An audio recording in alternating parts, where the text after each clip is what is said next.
Hello everyone, आज हम lecture number 3 start करने जा रहे हैं पी ब्लॉक एलिमेंट्स के। पहले 2 लेक्चर से हम पढ़े थे properties related, physical properties, chemical properties, और केमिकल प्रॉपर्टीज़ के एक चीज़ छूट गया था जो कि एनामेलॉस बिहेवियर। एनामेलॉस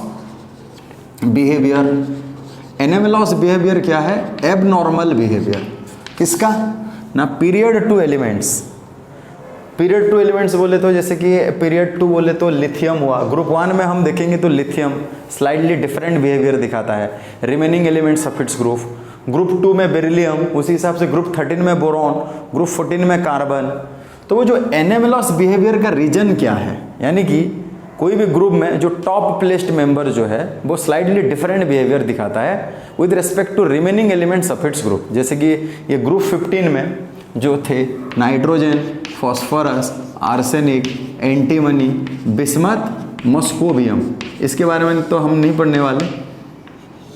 इन ग्रुप्स में जो एलिमेंट्स प्रेजेंट है सबके प्रॉपर्टी को थोड़ा अगर हम ऑब्जॉर्व करेंगे तो नाइट्रोजन थोड़ा स्लाइडली भी डिफरेंट बिहेवियर शो करता है।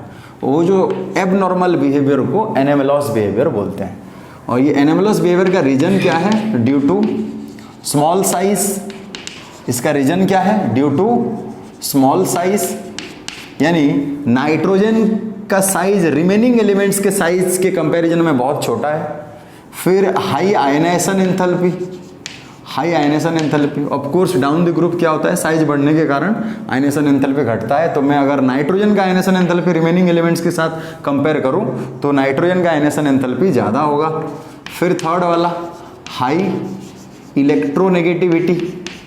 अगर इलेक्ट्रोनेगेटिविटी अगर कंपेयर करें नाइट्रोजन का रिमेनिंग एलिमेंट के साथ तो नाइट्रोजन का इलेक्ट्रोनेगेटिविटी भी ज़्यादा होगा साइज छोटा होने की वजह से। फोर्थ है absence of vacant d orbital, यानी नाइट्रोजन सेकेंड पीरियड में प्लेस है ना, तो इसके पास 2 ही सेल है, और 2 सेल यानी कि इसका वैलेंस सेल सेकेंड सेल के 2 ही सब सेल होंगे, एस सब सेल और पी सब सेल। एस के 1 ऑर्बिटल, पी के 3 ऑर्बिटल, तो टोटल एस और पी के 3, एस के 1। तो डी ऑर्बिटल ना होने के कारण ये अगर बॉन्ड बनाने के लिए चाहेगा तो एटमैक्स ये 4 बॉन्ड बना सकता है। एस ऑर्बिटल के थ्रू 1 बॉन्ड और पी के 3 ऑर्बिटल के थ्रू 3 बॉन्ड, तो एटमैक्स ये 4 ऑर्बिटल बना सकता है। तो इतने ये तो थे रीजन, 4 रीजन थे एनामेलस बिहेवियर नाइट्रोजन क्यों शो करता है। Nitrogen anomalous behaviour in 4 reason के वजह से शो करता है। अभी देखते हैं क्या क्या है वो behaviour. What are those anomalous behaviour? क्या क्या वो बिहेवियर है एनामेलस बिहेवियर। ये पहले जो 4 लिखे ये रीजन था। अभी देखते हैं कौन से वो बिहेवियर है जो कि नाइट्रोजन का slightly different from remaining elements of it's groups आता है। पहला वाला जो है, पहले तो देखेंगे नाइट्रोजन क्या है? गैस है, लेकिन बट रिमेनिंग एलिमेंट्स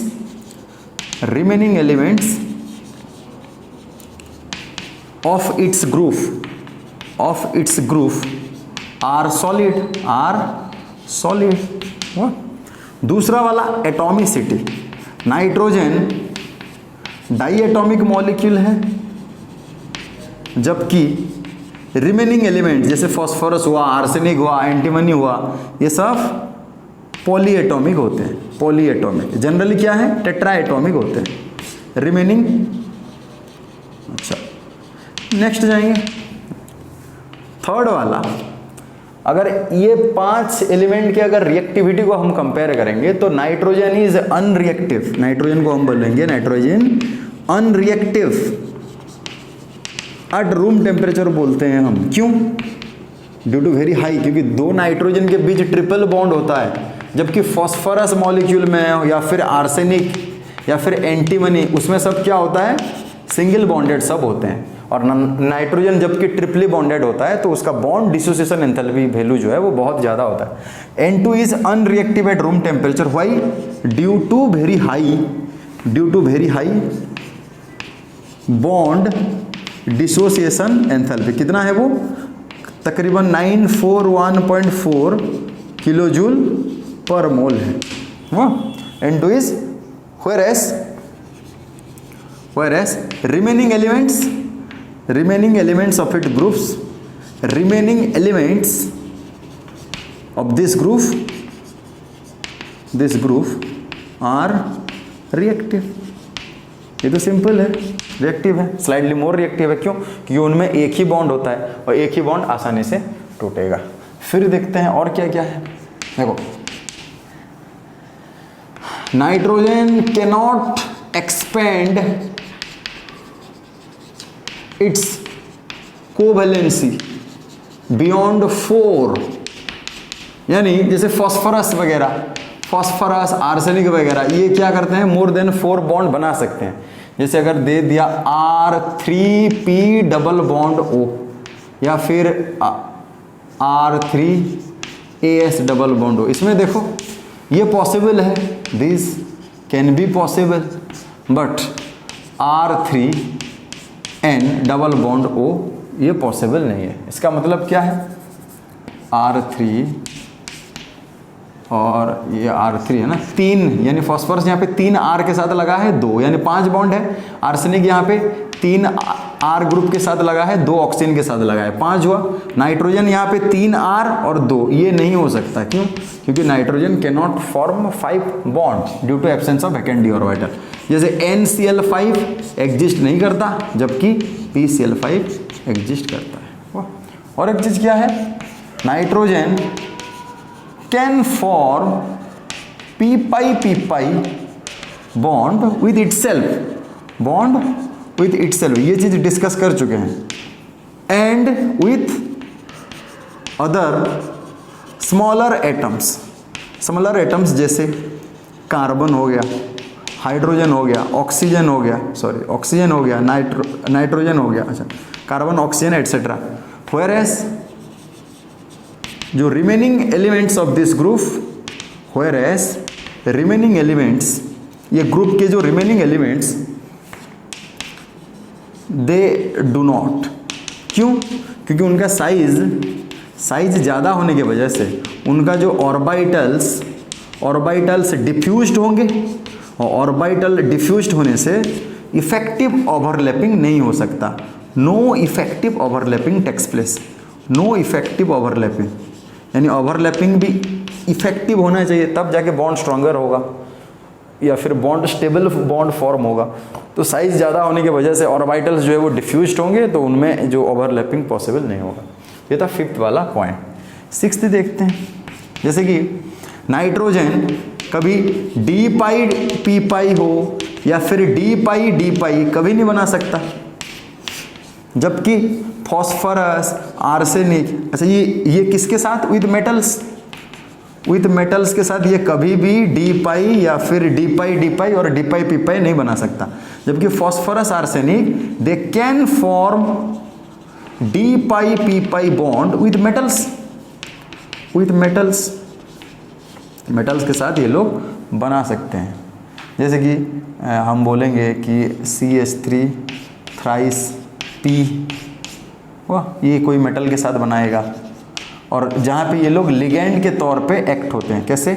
लिगेंड की तरह एक्ट करेंगे। तो ओवरऑली हम बोलेंगे कि फॉस्फोरस हो या फिर आर्सेनिक हो, ये D-pi-P-pi बॉन्ड बना सकते हैं मेटल्स के साथ, और उनमें ये कैसे एक्ट करेंगे, लिगेंड की तरह एक्ट करेंगे। जैसे AsC6H5 थ्राइस, ये अभी ये लिगेंड की तरह एक्ट करेगा, अपना पाई बॉन्ड यूज करके मेटल के साथ लिंक्ड होगा। जैसे PC2H5 थ्राइस, ये अपना लोन पेयर यूज करके लिगेंड जैसे एक्ट करेगा मेटल के साथ बॉन्ड बना के। यानी नाइट्रोजन के पास D ऑर्बिटल ना होने की वजह से ये कोई भी पाई बॉन्ड D-pi-P-pi हो या फिर D-pi-D-pi स्पेशली मेटल के साथ बॉन्ड नहीं बना सकता। लेकिन जो रिमेनिंग एलिमेंट्स है जैसे फॉस्फोरस, आर्सेनिक, उनके पास D ऑर्बिटल वैकेंट है, तो वो लोग जब पाई बॉन्ड बनाएंगे किसके साथ, मेटल के साथ, स्पेशली मेटल के साथ, कैसे, एज ए लिगेंड वो पाई बॉन्ड फॉर्म कर सकते हैं by using their vacant D orbital. ये छठा था। फिर देखते हैं और कहाँ पे है NMLOS बिहेवियर। अगर हम हाइड्राइड्स की बात करेंगे, हाइड्राइड्स, नाइट्रोजन का हाइड्राइड्स देखो और बाकी रिमेनिंग एलिमेंट्स का हाइड्राइड्स देखो।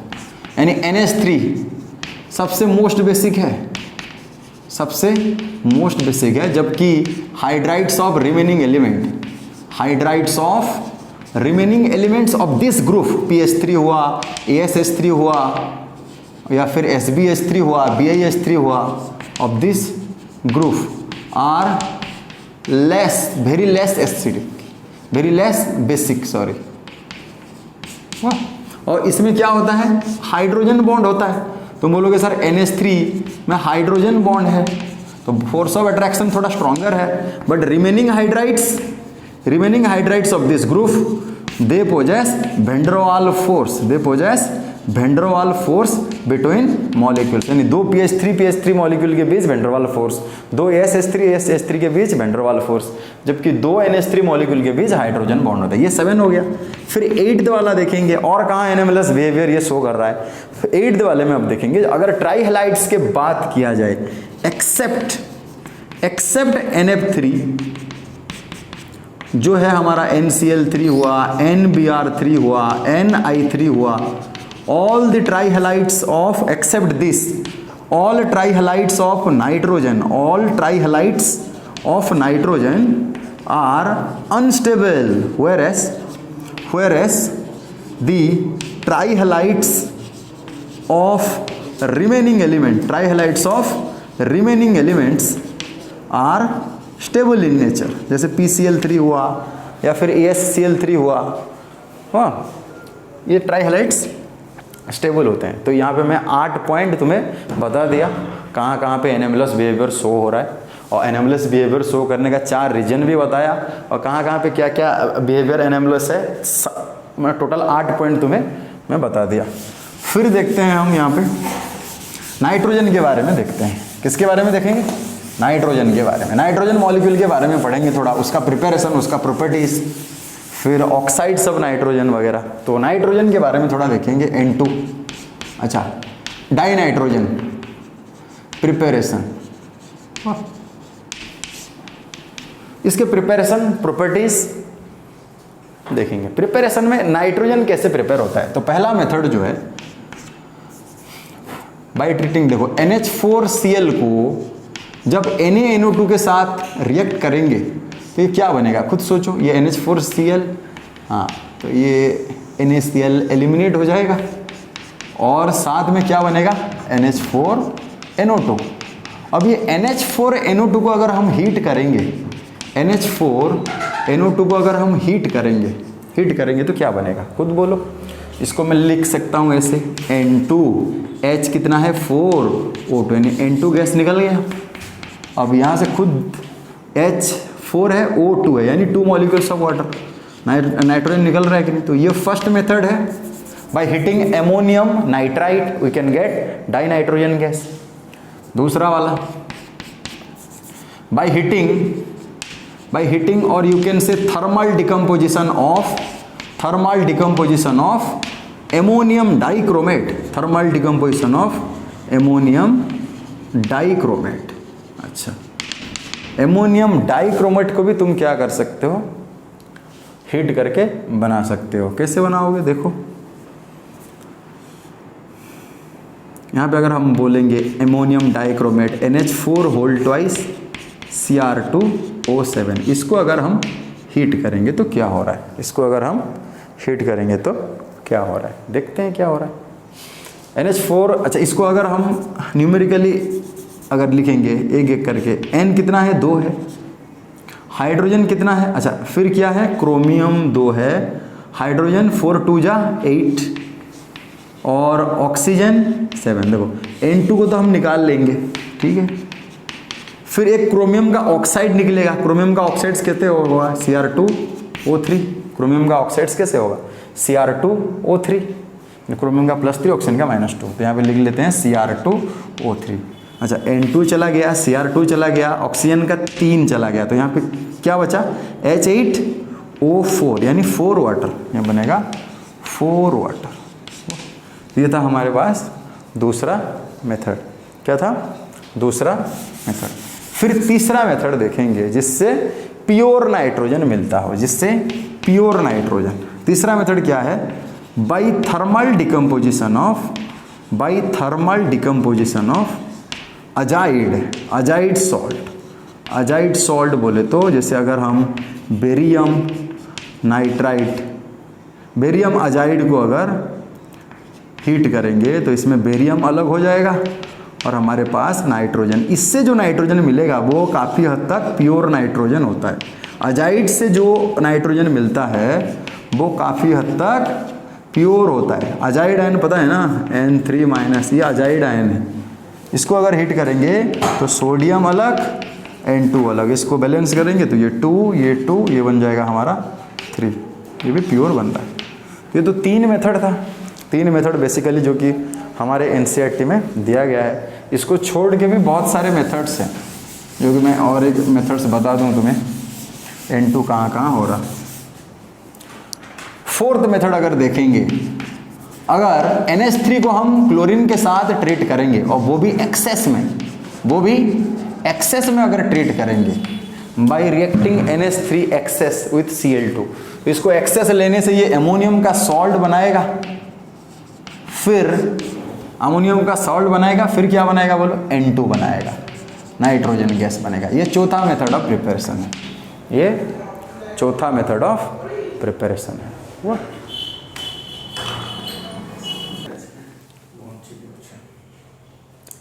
फिफ्थ वाला, अच्छा NCERT में ये 3 मेथड दिया है, ये 3 मेथड पढ़ोगे तो काफ़ी है।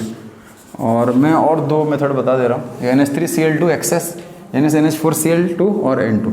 5th मेथड है, अगर NH3 को हम जैसे वीक या फिर less reactive metal oxides, cuprous oxide हो गया, क्यूप्रिक ऑक्साइड हो गया, या फिर PbO हो गया, CO और PbO यहाँ पे डालने से ये क्या बनाएगा, ओके, कॉपर N2H2। देखो मैं बैलेंस नहीं कर रहा हूँ, सिर्फ रिएक्टेंट प्रोडक्ट लिख रहा हूँ। इसका क्या है, दिस मेटल ऑक्साइड्स रिड्यूसेस, यानी एमोनिया का रिड्यूसिंग एक्शन है। Ammonia can reduce the less reactive metal oxides into that respective metal by itself oxidises into N2। ये भी एक मेथड है।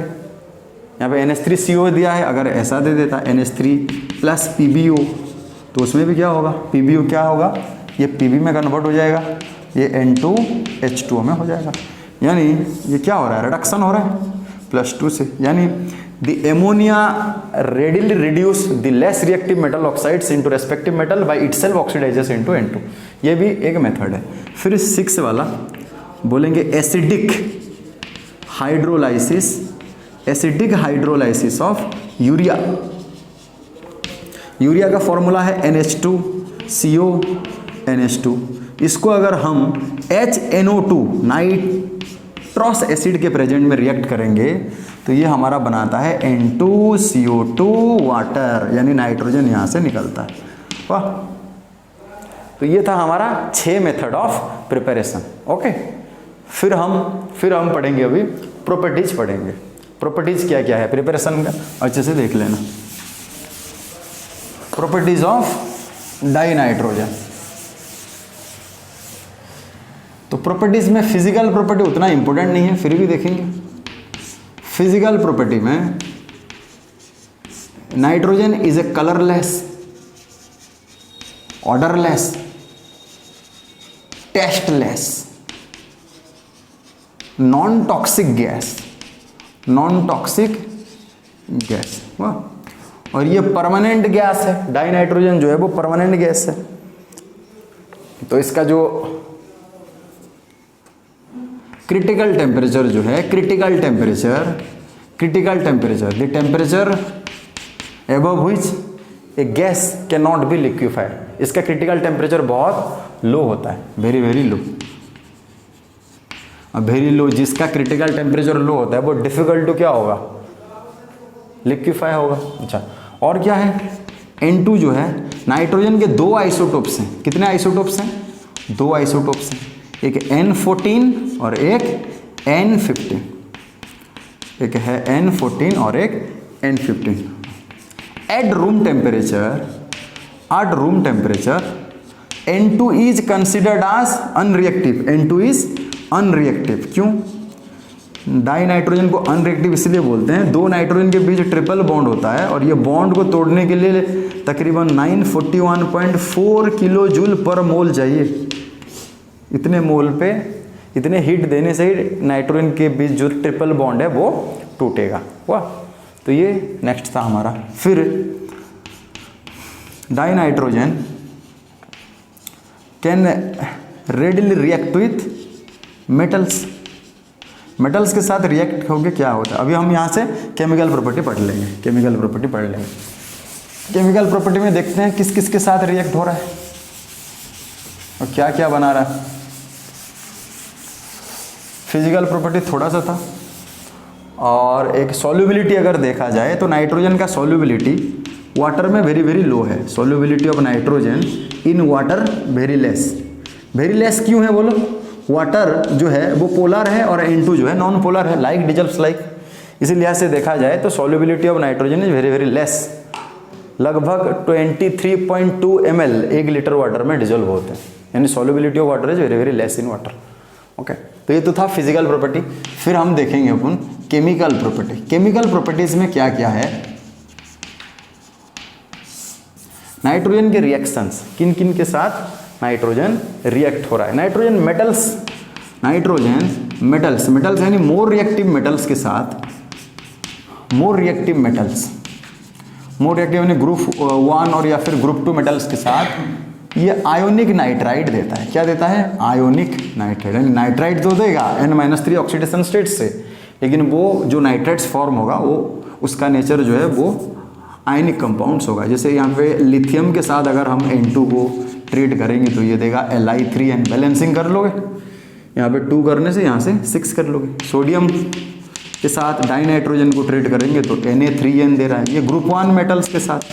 बोलेगा सर मैग्नीशियम के साथ डाइनाइट्रोजन को ट्रीट करने से मैग्नीशियम नाइट्राइड देगा। देखो सारे में नाइट्रोजन किस फॉर्म में है? -3 ऑक्सीडेशन स्टेट्स में, जो कि हम डिस्कस कर चुके हैं ऑक्सीडेशन स्टेट्स पढ़ते वक्त कि नाइट्रोजन -3 में बोथ आयनिक बॉन्ड भी बना सकता है, कोवेलेंट बॉन्ड भी बना सकता है। मोर रिएक्टिव मेटल्स के साथ हमेशा क्या होगा?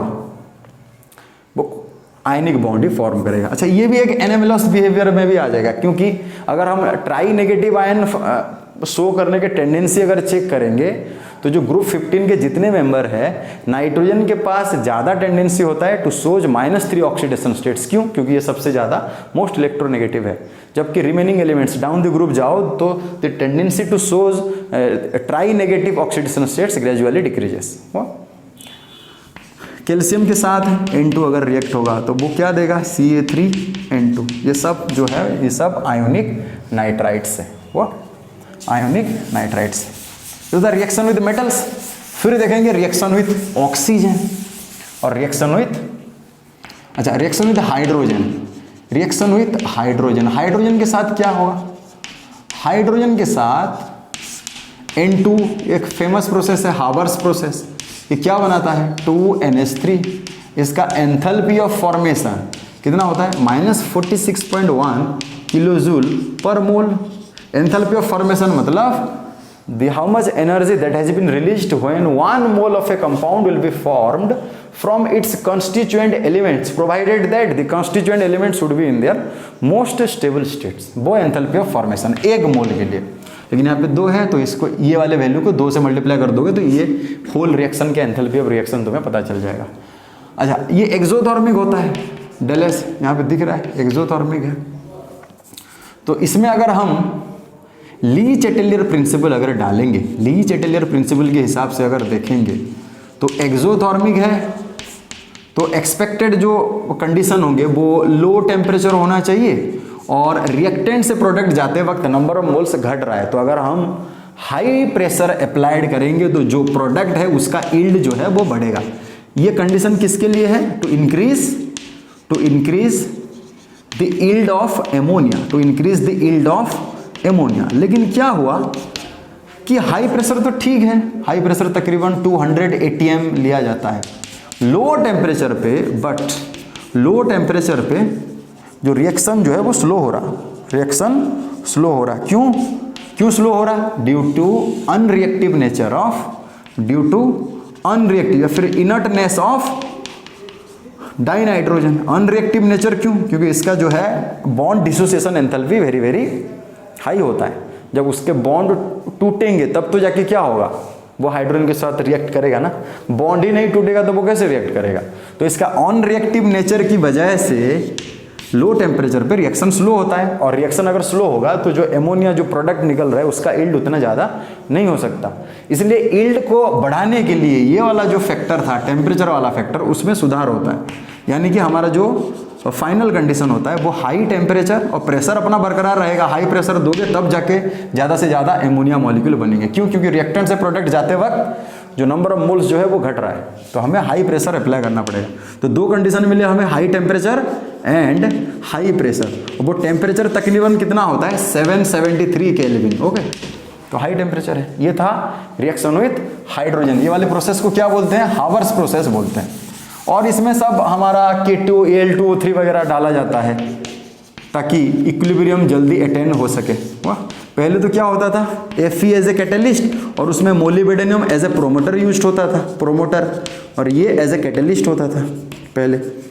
अब ये क्यों डाला जाता है? To attain equilibrium quicker, to attain equilibrium faster.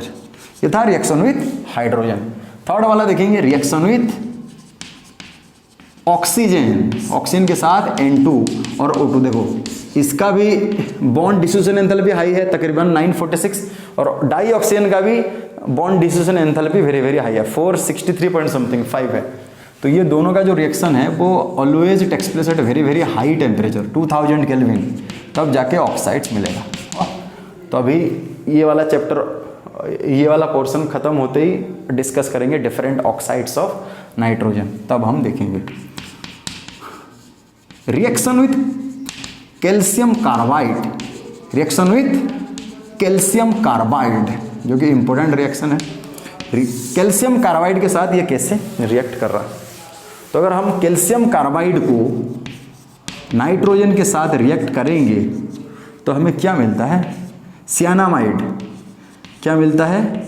सियानामाइड। Calcium सियानामाइड बोल के कंपाउंड यूज होता है, कैल्शियम सियानामाइड, जिसको हम यूज करके ये कैल्शियम सियानामाइड को अगर फर्दर हम वाटर में डिजल्व कर लेंगे तो इससे हमें क्या मिलता है? CaCO3 निकलता है और NH3। जबकि हम NH3 जब पढ़ेंगे, NH3 के प्रिपरेशन कमर्शियली किससे करते हैं? कैल्शियम सियानामाइड से। Calcium cyanide again dissolve in water to form ammonia and calcium carbonate. इसके प्रिपरेशन में हम सियानामाइड वाला प्रोसेस पढ़ेंगे। वह तो कैल्शियम कार्बाइड यूज्ड होता है डाइनाइट्रोजन के साथ at very high temperature. The temperature is 1273 kelvin. Okay, इतने टेम्परेचर में ये क्या बनाता है? कैल्शियम सियानामाइड बनाता है, और कार्बन रिलीज होता है। इसको फिर से अगर हम वाटर में डिजोल्व करेंगे तो कैल्शियम कार्बोनेट और NH3 हमें मिलेगा। ये तो था डाइनाइट्रोजन की कुछ केमिकल प्रॉपर्टीज के बारे में। अभी थोड़ा डिस्कस कर लेते हैं ऑक्साइड्स ऑफ डाइनाइट्रोजन। ऑक्साइड्स, कितने सारे ऑक्साइड्स हैं, उनके स्ट्रक्चर्स और उनका थोड़ा खासियत। ऑक्साइड्स ऑफ डाइनाइट्रोजन, कितने तरह के ऑक्साइड्स हैं? पहले देखो N2O है, NO है, फिर है N2O3, फिर है N2O4, फिर है NO2। वाह, इसको कैसे बनाएंगे? NO2, फिर N2O4 और N2O5। तो टोटल कितने ऑक्साइड्स हैं? 6 ऑक्साइड्स हैं। अच्छा, इसका नाम क्या है? Nitrous oxide. ये है नाइट्रस ऑक्साइड। इसका नाम है नाइट्रिक ऑक्साइड या फिर नाइट्रोजन मोनोऑक्साइड। इसका नाम है डाई नाइट्रोजन ट्राइऑक्साइड। अच्छा, इसका नाम है नाइट्रोजन डाइऑक्साइड। फिर नीचे वाला डाई नाइट्रोजन टेट्राऑक्साइड, और लास्ट में जो है डाई नाइट्रोजन पेंटॉक्साइड। ये तो नॉर्मल नाम हुआ। हम यहाँ पे ऑक्सीडेशन स्टेट से शो करके भी नेम लिख सकते हैं, पेंटॉक्साइड। जैसे यहाँ पे अगर ऑक्सीडेशन स्टेट से देखें, ऑक्सीडेशन स्टेट से अगर कैलकुलेट करें, यहाँ पे nitrogen as a central atom सबका देखेंगे। नाइट्रोजन यहाँ पे कितना है? +1 है। यहाँ पे कितना है? +2 है। यहाँ पे कितना है? +3 है। यहाँ पे कितना है? +4 है। ये भी +4 है, ये +5 है। तो इसको हम बोल सकते हैं नाइट्रोजन आई ऑक्साइड। इसको लिख सकते हैं कैसे? नाइट्रोजन आई ऑक्साइड लिख सकते हैं इसे। वाह, इसको क्या लिख सकते हैं उसी हिसाब से? Nitrogen 2 oxides. नाइट्रोजन, क्योंकि यहाँ पे नाइट्रोजन का ऑक्सीडेशन स्टेट से 2 है तो डबल आई रोमन न्यूमेरल में लिखेंगे ऑक्साइड्स। फिर इसको nitrogen triple I oxides, nitrogen IV oxides, और इसको नाइट्रोजन भी ऑक्साइड्स लिख सकते हैं वो। अच्छा, ये जो 6 टाइप के ऑक्साइड्स है, तो पहला 2 जो है ये दोनों, ये NO और N2O, ये 2 ऑक्साइड्स क्या है, न्यूट्रल है, और बाकी सारे ऑक्साइड्स एसिडिक हैं। तो ये चीज याद करना चाहिए तुम्हें। पहले 2 जो है वो, पहले 2 ये 2 न्यूट्रल है, न्यूट्रल ऑक्साइड्स, और जो रिमेनिंग 4 है N2O3, NO2, N2O4, N2O5, ये 4 क्या है, एसिडिक। वाह, अगर कलर देखेंगे तो कलरलेस गैस, कलरलेस गैस, लेकिन ये वाला जो है ये ब्लू कलर सॉलिड है, ये ब्लू कलर सॉलिड। नाइट्रोजन के जितने भी ऑक्साइड्स हैं इनमें एक ही सॉलिड है, वो है डाई नाइट्रोजन ट्राइऑक्साइड्स। वाह, ये ब्लू कलर सॉलिड है, ये colourless gas, colourless gas, blue colour solid. वाह, NO2 जो है ब्राउन कलर, NO2 क्या होता है, ब्राउन कलर। 2 ही कलर है, ब्लू कलर, ब्राउन कलर। और N2O4 कलरलेस, N2O5 कलरलेस। वाह, तो 6 ऑक्साइड्स में से 2 ही के कलर होते हैं। वाह, फिर और देखते हैं क्या क्या है। N2O, अच्छा इसमें NO और NO2 जो है वो पैरामैग्नेटिक है। NO और NO2, NO और NO2 ये दोनों क्या होते हैं, वो पैरामैग्नेटिक होते हैं। ये पूछ लेता है बीच में। हाँ, ऐसे 4 तुम्हें दे देगा, 4 ऑक्साइड्स दे देगा नाइट्रोजन का, और बोलेगा कौन इसमें पैरामैग्नेटिक है। जब अभी हम स्ट्रक्चर बनाएंगे तो तुम खुद चेक कर लेना वहाँ पे कैसे अनपेयर्ड इलेक्ट्रॉन सेंट्रल एटम पे होता है। तो NO और NO2 वो दोनों पैरामैग्नेटिक है। अगर प्रिपरेशन देखा जाए N2O का, N2O कैसे बनता हो, एमोनियम नाइट्राइड, जैसे अभी जस्ट थोड़ी देर पहले पढ़े थे कि NH4NO2 को हीट करो, इसको अगर हीट करते हैं तो यहां से क्या मिलता है, N2 और 2H2 मिलता है। ये एमोनियम नाइट्राइड को हीट करने से बनता है। अगर एमोनियम नाइट्रेट को हीट करेंगे तो एमोनियम नाइट्रेट NH4NO3, अगर हम इसको हीट करेंगे तो इसमें भी वही किस्सा, N2 बनेगा। अच्छा, पहले तो वाटर बनेगा, देखो यहाँ पे NH4NH3 क्या है, N2 है, H4 है, O3 है। वाह, एक N2O बनेगा। N2O बनने के बाद ये क्या बन जाएगा, H4O2 होगा, तो 2 मॉलिक्यूल्स ऑफ वाटर। तो एक चीज याद रखना, जब एमोनियम नाइट्राइड को हीट करोगे तो डाई नाइट्रोजन गैस मिलेगा, और जब एमोनियम नाइट्रेट को हीट करोगे तो नाइट्रस ऑक्साइड मिलेगा। ये N2O का प्रिपरेशन था। फिर देखते हैं NO। NO का प्रिपरेशन बहुत सारे तरीके से हो सकता है। फॉर एग्जाम्पल NO का अगर प्रिपरेशन देखेंगे तो पहला प्रिपरेशन तो हम HNO2 को अगर एसिड में, HNO2 को एसिड में डालेंगे तो ये क्या हो जाएगा, डिसप्रोपोर्शनेट हो जाएगा, जो कि हम पढ़ चुके हैं। डिसप्रोपोर्शनेट होके क्या देगा, HNO3 देगा, NO देगा, और लास्ट में H2O देगा। ये तो था HNO2 का प्रिपरेशन, दे रहा है कि नहीं, NO।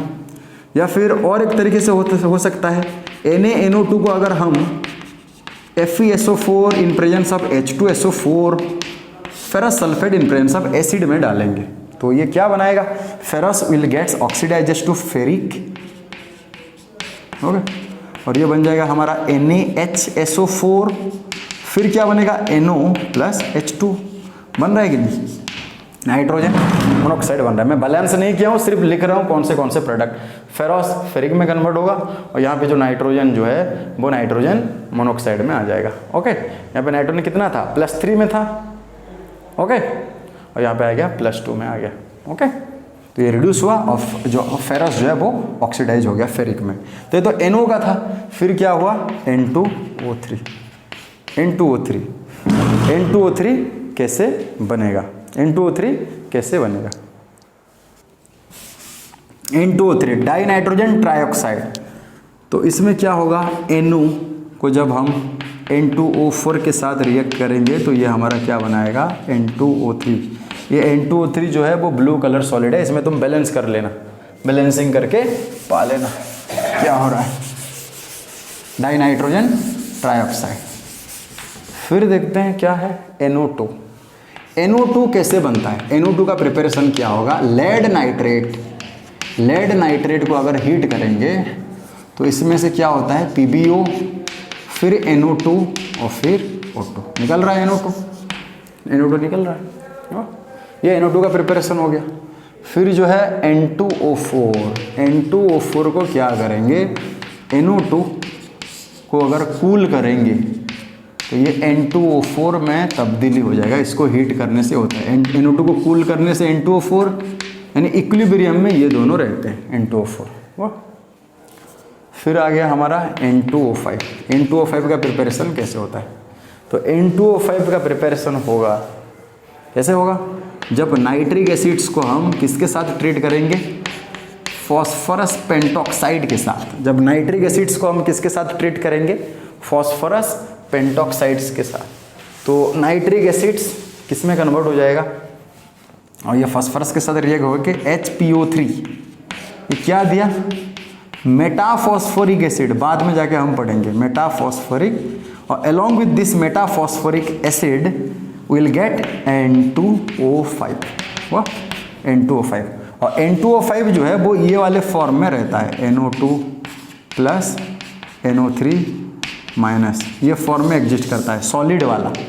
Solid N2O5 exist in form of, और we can say gaseous one we can write N2O5, but solid N2O5 can exist in ionic form, that is NO2 plus NO3 minus। वाह, ये form में रहता है। तो अभी देखेंगे, ये तो सारा प्रिपरेशन हो गया। अभी बोल दिया मैं colourless gas, blue colour solid, brown colour gas, ये कलरलेस गैस, ये दोनों में से NO और NO2 पैरामैग्नेटिक है, इनका नेम हो गया। ये दोनों सिर्फ न्यूट्रल है, बाकी सब एसिडिक है। अभी हम स्ट्रक्चर बनाएंगे, ये प्रिपरेशन सारे हो गए, अभी स्ट्रक्चर बना लेते हैं। स्ट्रक्चर कैसा होता है, देखो N2O का स्ट्रक्चर कैसा होता है, NNN, ये ऑक्सीजन।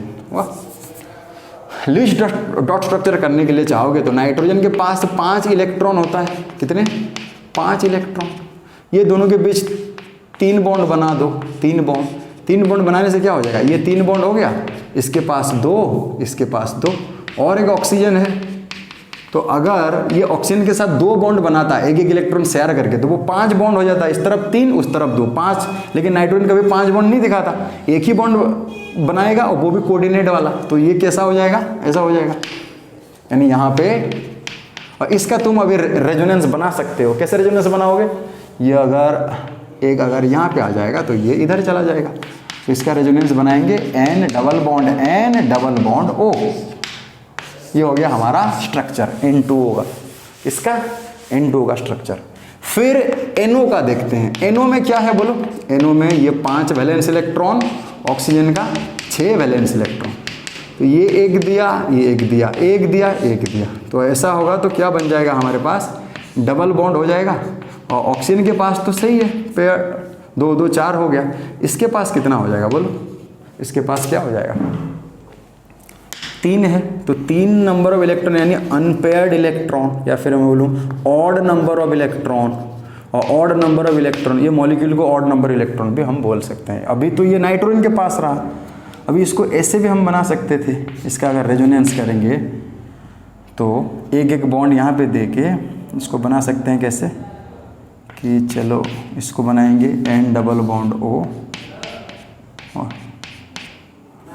एक बॉन्ड डाल के ये 2 कर देते हैं, 2 कर देते हैं। ऑक्सीजन के ऊपर यहाँ पे 1 कर देते हैं। ये भी हो सकता है, वाह, ये भी हो सकता है। या फिर तुम बोलोगे एक बॉन्ड देने से ट्रिपल बॉन्ड O, ये तो ज़्यादा हो जाएगा ना, 3 3 6 2 8 1 9, नहीं होगा। ये सही है, ये सही है, ऐसा हो सकता है। तो जनरली ये वाला होगा। ये हो गया NO का, क्योंकि ऑड नंबर है सेंट्रल एटम के पास, तो हम बोलेंगे it is an odd electron molecule, odd electron molecule. फिर N2O3। अच्छा, N2O3 में क्या होता है, N के बीच सिंगल बॉन्ड होता है। इधर डबल बॉन्ड डालो तो एक में क्या डालोगे, O, इधर डबल बॉन्ड डालो। देखो, तो एक तो है कोऑर्डिनेट बॉन्ड है, ये है। अभी ये दोनों डबल बॉन्ड एक ही साइड्स में है, वाह। यहाँ पे एक इलेक्ट्रॉन पेयर फ्री है, इसका 1 2 3 और 2 इलेक्ट्रॉन ये वाले ऑक्सीजन को दिया है। ये नाइट्रोजन का 1 2 3 और 2 इलेक्ट्रॉन फ्री है। अब ये दोनों डबल बॉन्डेड ऑक्सीजन एक ही साइड में है, अभी ये दोनों डायगोनली हो जाएंगे। तो N2O और NO का स्ट्रक्चर हम देखे थे। N2O में क्या होता है, दो N के बीच 3 बॉन्ड होगा और एक ऑक्सीजन के साथ कोऑर्डिनेट बॉन्ड होगा। ये फिर ये 2 इलेक्ट्रॉन यहाँ आने से ये रेजोनेंसिकली क्या हो जाएगा, ये 2 इलेक्ट्रॉन यहाँ पे डबल बॉन्ड होगा तो ये 2 इलेक्ट्रॉन नाइट्रोजन के पास चले जाएंगे। ये स्ट्रक्चर या तो ये वाला स्ट्रक्चर बनाओ या फिर ये वाला, दोनों सही है। अब NO जो है वो पैरामैग्नेटिक है। पैरामैग्नेटिक क्यों, या फिर तुम बोल सकते हो ये ऑड इलेक्ट्रॉन मॉलिक्यूल में गिनती होगा, क्योंकि सेंट्रल एटम के पास ऑड नंबर ऑफ इलेक्ट्रॉन है, 3 इलेक्ट्रॉन है। इसको ऐसे बना सकते हो या फिर N के ऊपर इवन करके O के ऊपर ऑड बना सकते हो, ये भी सही है।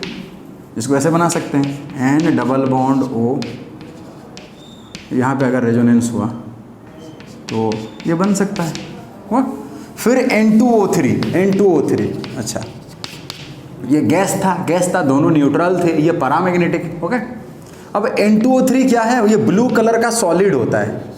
नाइट्रोजन के जितने ऑक्साइड्स है 1 2 3 4 5 6 ऑक्साइड्स में से सारे के सारे गैस होते हैं, जबकि N2O3 होता है जो कि सॉलिड होता है, और वो भी ब्लू कलर सॉलिड। इसमें क्या होगा, 2 ऑक्सीजन को तुम डबली बॉन्डेड एक ही साइड में रखो, ये वाला ऑक्सीजन का एक कोऑर्डिनेट बॉन्ड देके ऐसे डालो, और इसका अगर रेजोनेंस हो जाएगा, रेजोनेंस होगा तो यहाँ पे ऑक्सीजन का जो है ये यहाँ डबल बॉन्ड बनाएगा तो ये इधर चला जाएगा।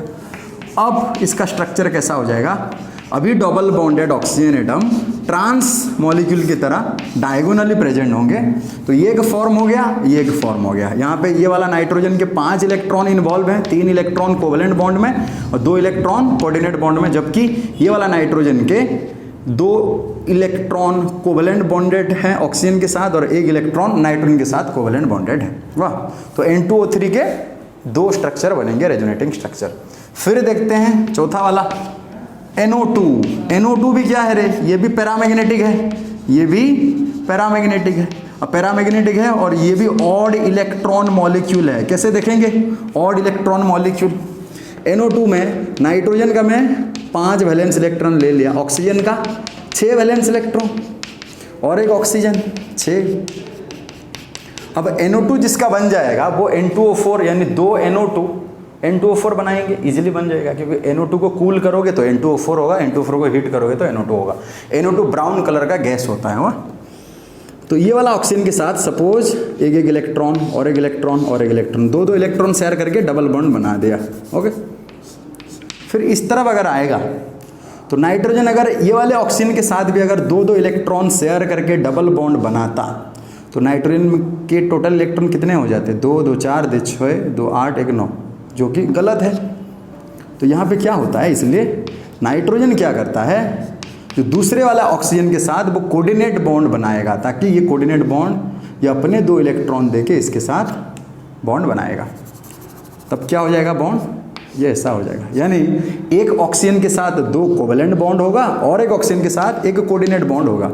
यानी कि नाइट्रोजन के 5 टोटल इलेक्ट्रॉन में से 2 इलेक्ट्रॉन एक ऑक्सीजन के साथ कोवेलेंटली बॉन्ड होंगे और 2 इलेक्ट्रॉन दूसरे वाले ऑक्सीजन के साथ कोऑर्डिनेटली लिंक होंगे, जबकि 5 में से 1 इलेक्ट्रॉन बच जाएगा, जिसके बदौलत NO2 क्या होता है, पैरामैग्नेटिक। क्यों, due to presence of single electron on nitrogen atom. इसका अगर हम रेजोनेंस ड्रॉ करें तो जब ये 2 इलेक्ट्रॉन यहाँ डबल बॉन्ड बनाएंगे तो ये वाला उठ के यहाँ चला जाएगा। तो अभी लेफ्ट साइड में दोनों बॉन्ड कोवेलेंट हो जाएंगे, राइट साइड में दोनों क्या हो जाएंगे, कोऑर्डिनेट हो जाएंगे। तो जैसे बना सकते हो। तो ये हमारा हो गया NO2 का 2 स्ट्रक्चर। और छूट गया हमारे पास N2O4 और N2O5। जिसको NO2 का स्ट्रक्चर पता हो, 2 NO2 को मैं लिंक कर दूं, NO2 भी सिंगल और एक NO2 भी सिंगल, तो 2 सिंगल मिलके क्या हो जाएंगे, डबल हो जाएंगे, N2O4। देखो यहाँ पे ले लूँ मैं NO, ले लूँ NO, इसका है 1 इलेक्ट्रॉन और एक नाइट्रोजन का है, ऐसे बना दूँ NO2, ये NO2 ये NO2, इनके बीच एक बॉन्ड बन जाएगा। एक इलेक्ट्रॉन जो इनके पास फ्री पड़े हैं वो दोनों शेयर करके एक बॉन्ड बना लेंगे, तो ये N2O4 बन गया। यहाँ पे देखो 2 डबली बॉन्डेड ऑक्सीजन, एक स्ट्रक्चर में 2 डबली बॉन्डेड ऑक्सीजन को एक ही साइड में और 2 कोऑर्डिनेटली लिंक्ड ऑक्सीजन वो भी एक ही साइड में। इसका अगर हम रेजोनेंस ड्रॉ करेंगे तो ये यहाँ अगर डबल बॉन्ड बनाएगा तो ये उठ के यहाँ चला गया, तो इसका रेजोनेटिंग स्ट्रक्चर क्या हो जाएगा, double bonded coordinately bonded covalently bonded. देखो दोनों स्ट्रक्चर अलग अलग है, तो N2O4 का दो स्ट्रक्चर मिलेगा। एक स्ट्रक्चर में सिस तरह का कन्फिग्रेशन होगा जिसमें डबल बॉन्डेड ऑक्सीजन एक ही साइड में होंगे, और एक स्ट्रक्चर में ट्रांस तरह का कन्फिग्रेशन होगा जिसमें दो double bonded oxygen diagonally opposite होंगे। तो N2O4 का दो हो गया। फिर हो गया नेक्स्ट N2O5। N2O5 का गैस वाला स्ट्रक्चर जो है अभी हम बनाएंगे गैसियस स्ट्रक्चर। N2O4 जिसको पता होगा N के बीच सिर्फ ऑक्सीजन हमें डाल देना है, तो क्या बन जाएगा, एक दो N के बीच एक ऑक्सीजन डाल दो, वो बन जाएगा N2O5। यानी यहाँ पे भी दो फॉर्म बन सकते हैं। बीच वाला ऑक्सीजन वैसे रहेगा, रेदर जो दो डबल बॉन्डेड ऑक्सीजन एक ही साइड में रहेंगे एक स्ट्रक्चर में, और दूसरे स्ट्रक्चर में रेजोनेंस जब होगा तो ये यहाँ डबल बॉन्ड बनाया, ये यहाँ उठ के चला गया। यानी अभी दूसरे वाले केस में क्या होगा, double bonded oxygen diagonally opposite रहेंगे और कोऑर्डिनेटली लिंक्ड जो ऑक्सीजन वो भी ऑपोजिट रहेंगे। यानी इसका भी दो फॉर्म है N2O5 का। तो ये गैस वाला का स्ट्रक्चर है, गैस। लेकिन N2O5 सॉलिड फॉर्म में भी रहता है, सॉलिड फॉर्म में, जैसे PCl5 सॉलिड फॉर्म में। PCl5 का गैसियस वाला फॉर्म क्या होता है, ट्राइगोनल बाइपिरामिडल शेप होता है, जबकि जब हम सॉलिड वाला PCl5 लेते हैं तो वो सॉलिड में आयनिक फॉर्म में रहता है, PCl4+ और PCl6-। एक का टेट्राहेड्रल फॉर्म, दूसरा का ऑक्टाहेड्रल फॉर्म। उसी हिसाब से N2O5 in solid form, solid में ये कैसे रहेगा, NO2+ NO3- के फॉर्म में रहेगा। वाह, कैसे रहेगा, NO2+ और NO3- के फॉर्म में रहेगा। यानी एक जो है वो लिनियर रहेगा और एक जो है ट्राइगोनल प्लानर रहेगा। एक लिनियर, एक ट्राइगोनल प्लानर। ओके, या फिर तुम बोल सकते हो NO2+। इसमें नाइट्रोजन का हाइब्रिडाइजेशन कैलकुलेट कर दो तो कितना 2 हो जाएगा, Z2 यानी sp हाइब्रिडाइज। इसमें N का अगर हाइब्रिडाइजेशन कैलकुलेट करेंगे तो ये sp2। तो इसका ज्योमेट्री ट्राइगोनल प्लानर, इसका ज्योमेट्री लिनियर। तो ये फॉर्म में रहता है, आयनिक फॉर्म में रहता है N2O5। और N2O5 ये हो गया N2O5। N2O4 पढ़ ली, NO2, N2O3, NO, सारे ऑक्साइड्स के स्ट्रक्चर हम पढ़ लिए। यहाँ पे एक सवाल पूछता है, कोवेलेंसी और ऑक्सीडेशन स्टेट्स ज़्यादातर बोर्ड लेवल के स्टूडेंट जो लोग होते हैं N2O5 का, वो हमेशा पूछेगा कोवेलेंसी और ऑक्सीडेशन स्टेट। पहले तो पता करो कोवेलेंसी क्या है। कोवेलेंसी मतलब number of covalent bond formed by an atom in a molecule. Oxidation states बोले तो number of electron participate in bonding. एक एटम के कितने इलेक्ट्रॉन बॉन्डिंग में पेटिसिपेट करेंगे, जितने इलेक्ट्रॉन बॉन्डिंग में पेटिसिपेट किए होंगे उसी हिसाब से ऑक्सीडेशन स्टेट्स तय किया जाएगा। जैसे N2O5 में देखो, हर एक नाइट्रोजन एटम का, ये वाला नाइट्रोजन एटम का अगर हम निकाले फॉर्मूला डाल के तो 2x - 10x = कितना आ रहा है, 5 आ रहा है ना। तो इसका ऑक्सीडेशन स्टेट +5 और कोवेलेंसी 4। अभी चेक करते हैं कैसे हो रहा है। कोवेलेंसी मतलब नाइट्रोजन, तो पहले पता करो नाइट्रोजन सेकंड पीरियड एलिमेंट है, और second period element maximum covalency 4 दिखाएंगे। एट मैक्स 4 बॉन्ड वो बना सकते हैं। सेकंड पीरियड यानी जो सेकंड सेल है उनके वैलेंस सेल, सेकंड सेल में S सब सेल है और P सब सेल है। S में एक S ऑर्बिटल, P सब सेल में 3 P ऑर्बिटल। हर एक ऑर्बिटल के थ्रू वो एक ही बॉन्ड बना सकते हैं। तो total second cell containing elements के 4 ऑर्बिटल वैलेंस सेल में होंगे, तो वो 4 ऑर्बिटल के थ्रू 4 बॉन्ड बना सकते हैं। तो इसी लिहाज से नाइट्रोजन एट मैक्स 4 बॉन्ड ही बनाएगा, 4 से ज़्यादा नहीं बना सकता, क्योंकि उसके पास d ऑर्बिटल नहीं है। देखो यहाँ पे एक नाइट्रोजन, यहाँ पे एक covalent bond, covalent bond, covalent bond और एक कोऑर्डिनेट बॉन्ड। तो टोटल कितना बॉन्ड है, 4 है। यहाँ पे भी 1 2 3 4। तो कोवेलेंसी कितना हो गया, 4। अब ऑक्सीडेशन स्टेट्स कैसे 5 हुआ देखते हैं। यहाँ पे नाइट्रोजन के टोटल कितने इलेक्ट्रॉन, वैलेंस इलेक्ट्रॉन टोटल कितने थे, 5 वैलेंस इलेक्ट्रॉन। 5 में से देखो 2 वैलेंस इलेक्ट्रॉन एक ऑक्सीजन के साथ डबली बॉन्डेड है, और एक इलेक्ट्रॉन बीच वाला जो ऑक्सीजन है उसके साथ कोवेलेंटली लिंकेड है। तो 3 चले गए, और जो 2 बचे वो 2 इलेक्ट्रॉन तीसरे वाले ऑक्सीजन के साथ कोऑर्डिनेटली लिंक्ड है। जैसे ये वाला नाइट्रोजन का मैं बोला, उसी हिसाब से ये वाला नाइट्रोजन का भी सेम किस्सा। इसके टोटल 5 वैलेंस इलेक्ट्रॉन में से 2 वैलेंस इलेक्ट्रॉन एक ऑक्सीजन के साथ डबली बॉन्डेड है, कोवेलेंटली बॉन्डेड है, और एक इलेक्ट्रॉन बीच वाले ऑक्सीजन के साथ कोवेलेंटली बॉन्डेड है, 3 चला गया। और इसके पास जो 2 इलेक्ट्रॉन बच गए वो दोनों और एक ऑक्सीजन के साथ कोऑर्डिनेटली लिंक्ड है।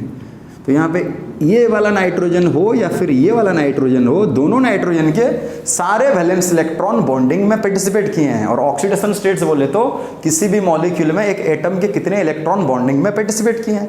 तो उसी लिहाज से देखा जाए तो N2O5 में नाइट्रोजन के 5 ही इलेक्ट्रॉन बॉन्डिंग में पार्टिसिपेट किए हैं, इसीलिए N2O5 का ऑक्सीडेशन स्टेट्स +5। जबकि अगर बॉन्ड कैलकुलेट करेंगे तो बॉन्ड 4 ही होगा, 3 कोवेलेंट बॉन्ड, 1 कोऑर्डिनेट बॉन्ड। और कोऑर्डिनेट बॉन्ड तो कोवेलेंट बॉन्ड के कैटेगरी में ही आता है ना, that is special case of covalent bond. तो यहाँ पे N2O5 का अगर पूछा कोवेलेंसी और ऑक्सीडेशन स्टेट्स तो इसका ऑक्सीडेशन स्टेट्स +5 होगा और उसका ऑक्सीडेशन जो कोवेलेंसी वो 4 होगा। यहाँ पे हम इसको रखते हैं लेक्चर को। ये वाला जो है हमारा lecture number 3 P block element का N2 मॉलिक्यूल। नेक्स्ट लेक्चर में हम NH3 के बारे में पढ़ेंगे। Okay, thank you.